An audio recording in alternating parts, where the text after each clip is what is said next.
I'm Gordon McInnis, and I work at Carolina Beach Counseling at Carolina Beach, North Carolina, and I'd like to talk to you today a little bit about how to understand depression. Depression falls under what's called a mood disorder, okay, and it affects your mood. There are some real specific criteria for the different types of depression, and there's a variety of different types of depression. You can have what's called major depression, you have bipolar depression, and you can have another type of depression called dysthymic or dysthymic disorder. Major depression is probably what most people are familiar with. It includes a depressed mood, low self-esteem, a fatigue, usually fatigue, lack of energy, not wanting to get up and do things, a loss of interest or pleasure in activities that you would normally find interesting and pleasurable, as well as up to suicidal thoughts, self-harm.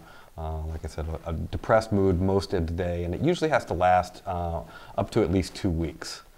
So it's a fairly long period of time as far as depression goes.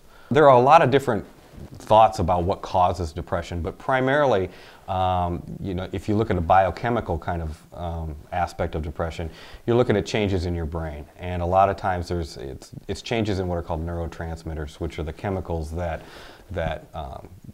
connect our neurons together and send messages back and forth through our brains. A lot of times it's a chemical called serotonin has been most associated with depression, and it's a lack of serotonin or serotonin not working up to its efficiency.